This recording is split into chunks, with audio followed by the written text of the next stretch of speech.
He lived alone. Far away from the cities, far away from war, far away from people. His name was Jonas Hall, a quiet man with a quiet life. He worked his farm, watched the stars, and spoke to no one. But everything changed the night the sky screamed. It was just after midnight. The air was still. Cold wind moved through the dry fields. Jonas was fixing an old tool in his barn when he heard the sound, a loud roar, like thunder mixed with metal. He stepped outside.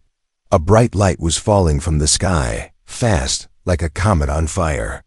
It crashed into the valley behind his farm, shaking the ground. Jonas didn't panic. He didn't run. He just grabbed his coat, picked up his old rifle, and walked toward the smoke. The crash site was not far. When he reached the wreckage, he saw a small silver ship, broken, burning, almost cut in half. Steam rose from the torn metal.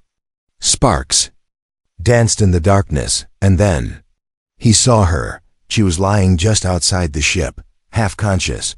Her skin was pale blue, almost glowing in the dark. She wore strange armor, cracked and melted. One arm was bleeding. Her long white hair stuck to her face. Jonas aimed his gun, but didn't fire. The woman looked up at him with glowing purple eyes. She tried to sit up but fell back, gasping. Then she said just 6 words. Her voice was soft, but firm. Breed me or banish me. Jonas frowned. He didn't speak. He didn't move. He just looked at her. She coughed, her face full of pain. Please, I won't survive the night. You must choose. Breed me or banish me. Jonas said nothing, but he slowly walked toward her. She closed her eyes, afraid he would leave or kill her. Instead, he picked her up. She was light. Too light, like she hadn't eaten in days. She trembled in his arms. He carried her back to his cabin. Not one word was spoken. The woman woke up the next morning on a soft bed. Her arm was bandaged. Her wounds were clean. She was safe. She sat up fast, looking around. The man was sitting in a chair, cleaning his rifle. She spoke quickly. You didn't send a signal? He looked at her. No. She relaxed a little. They didn't find me, not yet. He didn't ask who they were. He didn't ask her name. He only said, you need food and water. She nodded. Thank you. But her eyes stayed on the door, like she was expecting something or someone to break through it. That night, the fire was warm. The woman sat by it, eating slowly. Jonas said nothing. Just watched her. After a while, she finally spoke. My name is Sira. I'm from the nomad worlds. Jonas gave a slow nod. We don't have homes like yours, she continued. We travel, live on ships, but now I have no ship. I have no people. I am alone. He said nothing. I'm being hunted. She whispered. They want me because I can still give life. My kind has not had a child in 3 generations. Jonas looked at her, calm but curious. We follow old laws, Sira said, voice low. If a woman survives alone, she must find a mate, or she is cast out. That's why I said what I said. It wasn't love. It was survival. Jonas stared into the fire. You didn't ask me anything, Sira said softly. You didn't say yes. You didn't say no. Why did you help me? Jonas finally spoke. I've seen enough death. That was all he said. And that was enough. Later. That night, Sira stood outside the cabin. She looked up at the stars. Her body still ached, but her mind was calm for now. Inside, Jonas sat at the window, holding a cup of old tea. He watched her. She was not human. Not even close, but something about her felt familiar. The way she looked at the stars, the way she stood in silence. She was lost, just like him, and deep down, he knew something. Trouble was coming, and when it did, he would have to decide. Protect her, or let the galaxy take her away. The wind howled through the empty valley. Morning sunlight touched the broken fields, dry and golden. The land looked peaceful, but peace was always a lie. Jonas Hawley moved like a machine. He fed the animals, checked the water lines, repaired a broken solar panel, all while a strange alien woman slept in his home. Most men would have called for the colony guards, or sold her out to the bounty ships that roamed the border planets. But Jonas did none of that. He kept her hidden. Fed her, watched over her, and said almost nothing. Sierra woke up to the smell of food, real food. She came out of the cabin slowly. The pain in her leg had faded, but her nerves were sharp. She moved like prey, always listening. Jonas sat on a wooden bench outside, staring at the sky. A plate of hot bread and cooked eggs sat beside him. One for him, one for her. No words. No questions. Just silence and breakfast. She sat down across from him. For a long moment, they ate in silence. Birds chirped. Wind moved through the trees. Finally, Sierra spoke. "You don't ask me anything." Jonas looked at her. "You already answered everything important." She blinked. "Like what?" "You're hunted," he said calmly. "You're scared, and you're desperate." She hesitated. "Aren't you curious who I really am?" "I'll find out when I need to." That was Jonas Hawley. No more, no less. Later, Sierra wandered near the edge of the farm. She touched the old fence wires and stared out into the dry hills. Something about the place felt too quiet. She walked into a shed and froze. Inside, lined up like ghosts from the past, were weapons. Not farming tools, not hunting rifles, real weapons. Military grade. Heavy, old, some scarred from battle. A full suit of exo armor stood in the corner, dusty but ready. Sierra stared in shock. This man, this quiet farmer, had once been a killer. That night, Sierra didn't sleep. She stood by the fire, arms crossed, staring at Jonas. "You were in the war," she said softly. Jonas looked up from his tea. "A long time ago. You fought in the Trident fields." "I've seen that armor. Only Earthshock units wore it." Jonas said nothing. She stepped closer. "You're not just a farmer." "No," he said simply. Sierra narrowed her eyes. "So, why are you hiding here?" Jonas looked into the flames. "I came here to forget," he said. "But it seems the galaxy isn't done with me yet." Sierra sat down, her voice low. "They'll find me, Jonas. They'll come in ships, soldiers, drones. They'll burn this place to the ground." He looked at her calmly. "Then we'll bury them here." She stared at him, unsure if it was a joke. Jonas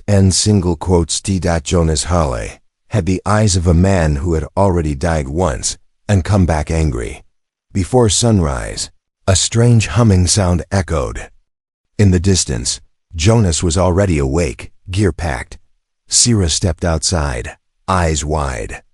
"That sound, it's a hunter probe. They're scanning the valley." Jonas handed her a pack. "Come." "Where?" "To the caves. Old mining tunnels. They won't find you there." Sierra hesitated. "What about you?" Jonas looked up at the sky. "I'll stay." She grabbed his arm. "You'll die." He gave a small smile, the first since she met him. "Not today." As Sierra vanished into the hills, Jonas returned to his shed. He took off his farmer's jacket and pulled on the armor. Piece by piece. It fit him like second skin. Then he pulled out a photo from a hidden drawer. A woman and child, smiling, gone long ago. He stared at the photo, then placed it back inside. He whispered, "This time, I protect her." Then he walked outside, into the morning light, ready for war. The sky cracked open at dawn. Not with light, but with sound. A deep pulse, not thunder, not wind, something unnatural. It rolled through the valley like a wave of pressure. Jonas Hawley stepped outside his cabin, armored and armed. He looked up. A black ship hovered above the ridge. No lights, no markings. It didn't land. It didn't speak. It watched. Jonas stared back. He wasn't afraid. Sierra sat deep inside the caves. The cold walls pressed around her. Her breathing was fast.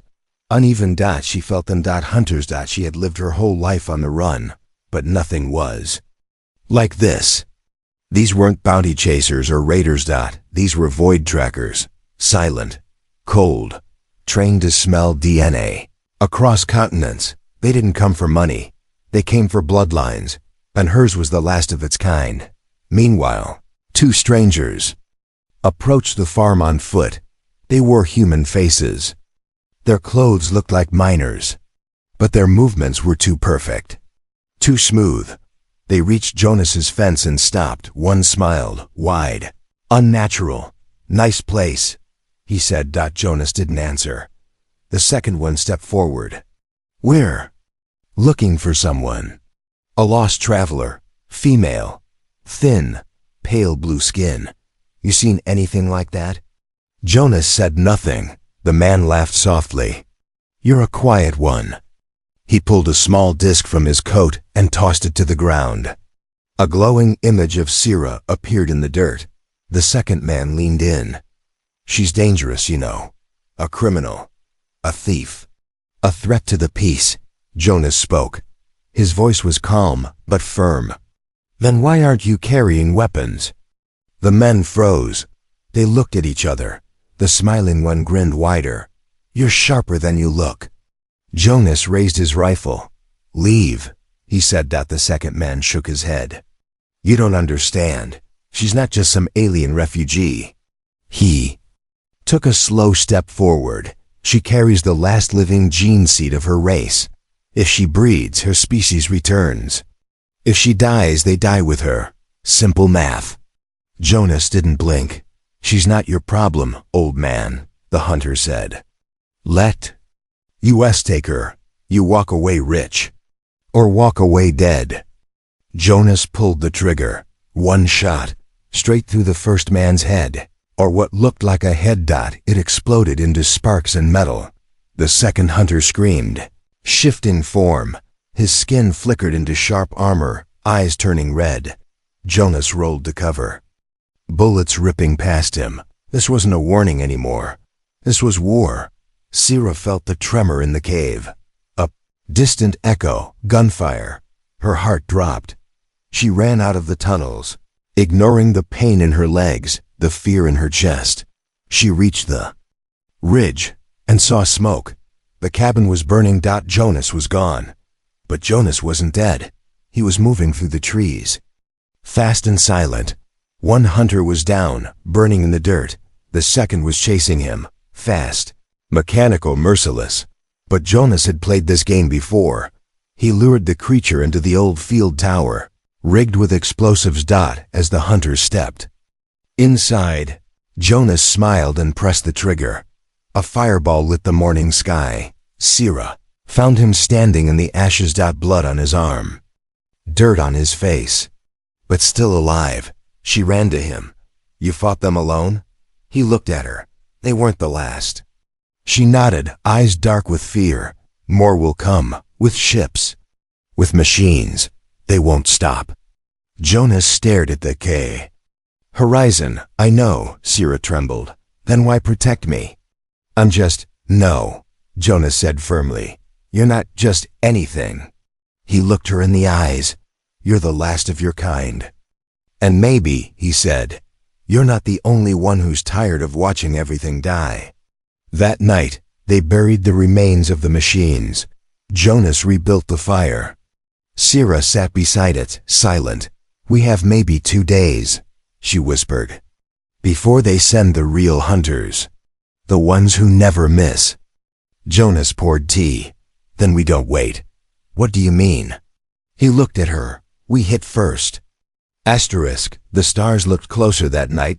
Big, cold, watching. Sira sat on the roof of the burned cabin, staring up in silence. Her knees pulled to her chest, her eyes full of thought. Jonas stood below, fixing what he could, hammer in hand, one arm in a sling. He hadn't said much in hours. She finally spoke. "My people believe in choice, but not freedom." He didn't answer. "We are free to run, free to survive, but not free to feel, not free to fall in love." Jonas paused his work. Sira climbed down slowly. She limped toward the fire. "There's a law," she said. "It's called the binding. If a female survives alone past 3 cycles, she must offer herself. Her bloodline must continue." She sat down across from him. "I don't want to offer myself to a stranger," she whispered. "I want to choose." Jonas looked at her, quiet, still. "And you chose me," he said. Sira nodded. "Yes, why?" She didn't answer right away. Then she said, "Because you didn't look at me like a thing. You looked at me like I mattered." Jonas stood, walked a few steps away. He looked at the stars. "I buried my wife 10 years ago," he said, "and my daughter. They died because I chose to fight a war that wasn't mine." His voice was low, but steady. "After that, I promised myself I'd never be responsible for another life again." Sira stepped closer. "But you already are." Jonas turned. "That wasn't the deal." "I know," she said. "But it's the truth." The fire cracked between them. "You're asking me to give you a child," he said. "Not just shelter, not protection, but a future." Sira nodded. Double quotes, "And if I say no?" She smiled faintly. "Then I leave, alone, and I disappear, like the rest of my kind." He stared at her for a long time, his hands clenched, then relaxed. Finally he asked, "Do you want this because of your law? Or because of me?" Sira stepped closer. Her voice barely a whisper. "I don't know yet, but I want to find out." The next morning, Jonas found her outside in the field. Barefoot. She had spread ashes in a circle, marking something in her language. "What is this?" he asked. "A rite," she said. "Old ritual. From the nomad core. If you walk into the circle, you accept the bond. If you stay out, I go." Jonas stared at the ashes. "It's that simple?" "No," she said. "It's that hard." He looked down at his hand, at the scars, the burns, the reminders of war, of failure, of loss.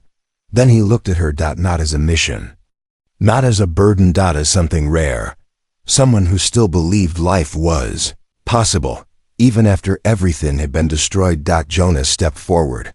He walked into the circle.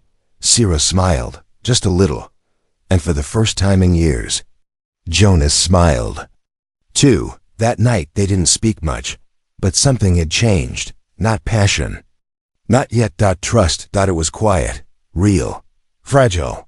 Two people who had nothing left, finally choosing each other. Not for survival, but for meaning. But peace is always temporary. Just before dawn, Jonas's COM device flickered. A broken signal, one line of text. Tracking beacon activated. Multiple hostiles inbound. Jonas sat up fast. Sira was already awake, pulling on her armor. "They found us," she said. Jonas grabbed his gear. "We knew this would happen." Sira looked him in the eyes. "We can still run." Jonas shook his head. "No," he said. "We fight together." The wind died. Birds vanished from the sky. And then the stars began to flicker. Jonas Hawley stepped outside with his rifle, scanning the heavens. Sira stood behind him, calm but tense. Her pale hands shook slightly, not from fear, but memory. "They're close," she said. "How many?" he asked. She stared upward. "Too many. 10 ships broke through the clouds like knives. No lights, no warnings, only shadow and fire." They didn't speak. They didn't ask. They simply attacked. The first missile hit the barn. Jonas and Sira dove as the blast shook the earth. Flames lit the sky. The animals ran screaming. A second blast hit the water tank, sending steam into the night air. Jonas rolled, grabbed Sira by the hand. Tunnel. Now, they sprinted toward the cave system he had prepared days ago. The same tunnels that once hid miners. And now, maybe the last hope of a dying race. But Sira stopped. "They're not just after me anymore," she said. "They want you now too." Jonas didn't answer. He kept moving. Inside the cave, deep beneath the farm, he pressed a hidden panel. A steel door opened. Sira blinked. What is this? Jonas looked at her. Something I never wanted to use again. Inside was a chamber. Clean, silent. Cold. Weapons, gear, files. And in the center, a black crate marked with a red symbol. Sira stepped closer, eyes wide. That's Earthshock Elite. That's Forbidden's tech. Jonas said nothing. He opened the crate. Inside was a sleek black suit, alive with faint electric light. Jonas began to put it on. Sira whispered, "Who were you?" Jonas looked at her. Eyes dark and calm.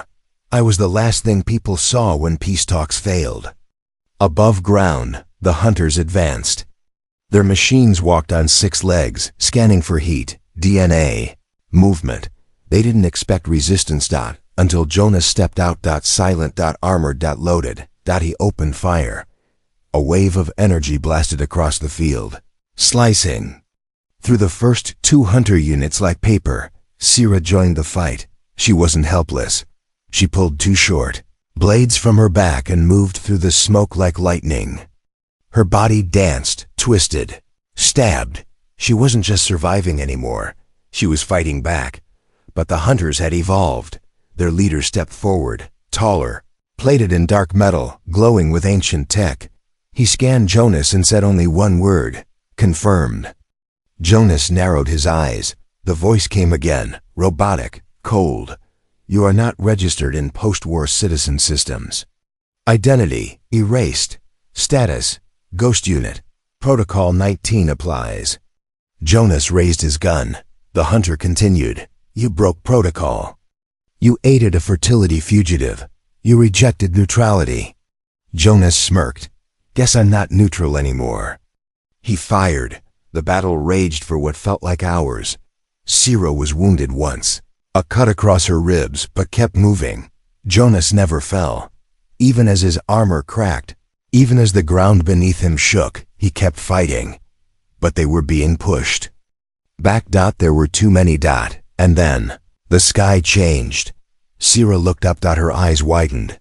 A new ship entered orbit. Not black. Not a hunter. Silver. Silent. Old. A nomad ship. One of hers. Her people had found her, but not in time. The hunter leader raised its weapon, aimed for Jonas's heart. Sira screamed. She threw herself in front of him. But the shot never landed. Because Jonas had already moved. Fast. Too fast for a human. He tackled the hunter leader and stabbed its core with a plasma spike. It screeched. Exploded. And Jonas fell to the ground. Armor smoking. Sira crawled to him. He was breathing. Barely. Double quiet. She whispered. He smiled weakly. Because I made a choice too. Above, the nomad ship landed. More were coming. But the war here was not over yet. The silver ship landed in silence. No engines. No fire. Just a slow descent, graceful, like a tear falling through the sky. Jonas lay in the dirt, armor scorched, his body still. Sira held him in her arms, whispering something in a language the stars no longer remembered. And from the ship, they stepped out, her people. They looked like her, pale blue skin, silver eyes, long hair that shimmered like moonlight. Tall, thin, regal, but not warm. Not kind. They moved like diplomats or shadows. The first to speak was a man in silver robes. He looked down at Jonas, like one might look at a dying machine. This is the human? Sira stood, her arms still bloody, her voice steady. He saved me. The man did not blink. At what cost? She stepped forward. Don't you dare. He raised a hand. You invoked the binding. She froze. You claimed a mate, he continued. Without approval. Without trial. This is not about laws anymore, Sira snapped.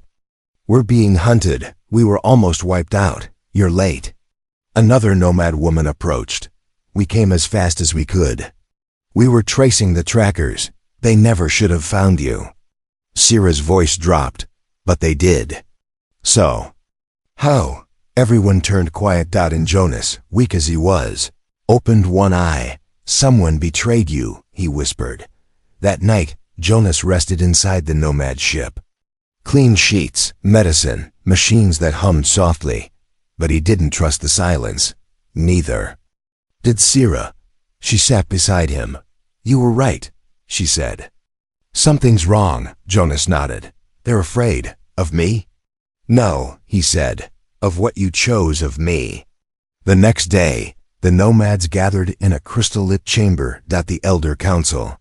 12 of them. All eyes on Sira. You have one option, the head elder said. You join us aboard the Exodus fleet. We'll relocate to Sector 9, deep exile. Hidden worlds. And the human? Sira asked, a long pause. He is not one of us. I chose him, she said. You chose wrong.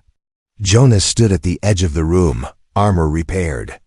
Eyes clear. He had heard enough. He stepped forward. You came for her, he said. But I buried 2 of your hunters. I bled for her. She doesn't owe you obedience. The elder narrowed his eyes. You are not part of our survival equation. Jonas smiled coldly. Then your math is broken. Outside, Sira pulled Jonas away. I don't think they want me to survive, she whispered. Jonas already knew. They want your DNA, he said. Not your love, not your voice. She nodded. They want to use me and erase you. That night, Sira opened the Exodus ship's core logs. What she found made her freeze. Coordinates. Sign transmission. Beacons. Her people had sent a signal. To the hunters. Before she ever crashed. She ran to Jonas. It was them, she said. They betrayed me before I even left. Jonas clenched his fists. They wanted you captured, he said. Then rescued, publicly, so they could claim unity, strength, fertility, propaganda. Sira's voice trembled. They were going to force me into the genetic vault. No choice, no partner, just reproduction. Jonas looked at her, eyes fierce. Then we don't run. Sira stared back. Then what? We give them what they're afraid of, which is... Jonas smiled, real freedom. That morning, the Exodus ship was ready to launch. The elders prepared to depart. Sira was expected to board, but she didn't show up. Neither did Jonas. Alarms triggered. Too late, because Jonas had already rigged the ship's command core, not to destroy, but to unlock the truth. Across their network, a new message was sent. The nomads betrayed their own. The last fertile female chose freedom, not exile. The old ways are broken. The lie had been burned, and with it, the Exodus Council's power. The nomad ship took off, but empty. Jonas and Sira disappeared into the keel. Hills once again. Together. Not fugitives. Not survivors. But something rarer, a new beginning. They didn't run anymore. Not because they couldn't, but because they didn't have to. The world had changed, and they had changed with it. Jonas and Sira lived off-grid, deep in the jagged hills of a red moon called Calder 9. It wasn't much. Broken rocks, cold nights, sharp skies, but it was quiet. And they were together. For a while peace held. The hunter networks went silent. The Nomad Council vanished into deep space, broken by exposure. Small colonies whispered of revolution. But silence never lasts forever. One night, as Sira was planting new life in the alien soil, her hand stopped mid-motion. She felt it. A pulse, not from the sky, from within her. She walked to Jonas. Wordless, took his hand, placed it against her stomach. He didn't say anything. He didn't have to. Jonas Hale had seen wars, watched planets burn, lost a family, and bled for a woman not even from his species. Now he would fight for a future. Again. But peace demands a price. And something was watching. Far beyond the known systems.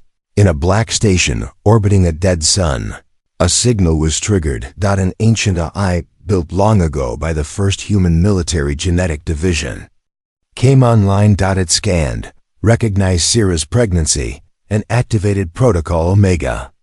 Unauthorized cross-species reproduction detected. Contain. Study. Terminate if required. Machines don't fear extinction, they just prevent it. 3 days later, the sky opened. A dark fleet descended over Calder 9, quiet, massive, and built by Earth's oldest defense system, the Omega. Directive: they weren't here to arrest. They were here to erase. Jonas watched them arrive. He didn't flinch. He kissed Sierra once on the forehead. "Don't follow me," he said. She didn't cry. She just whispered, "I trust you." Jonas suited up, but not in his old armor. He wore a new one he built, from scrap, from Nomad Tech. From human rage. Half machine, half defiance. He stepped out into the desert, alone. A voice echoed from the lead ship. "Crossbreeds must be erased. Your genetic line ends now." Jonas smirked. "You've got it backward." "What?" He stepped forward. "It's your line that ends today." The battle was short, but loud. Jonas moved like a ghost. Explosions shattered rock. Metal screamed.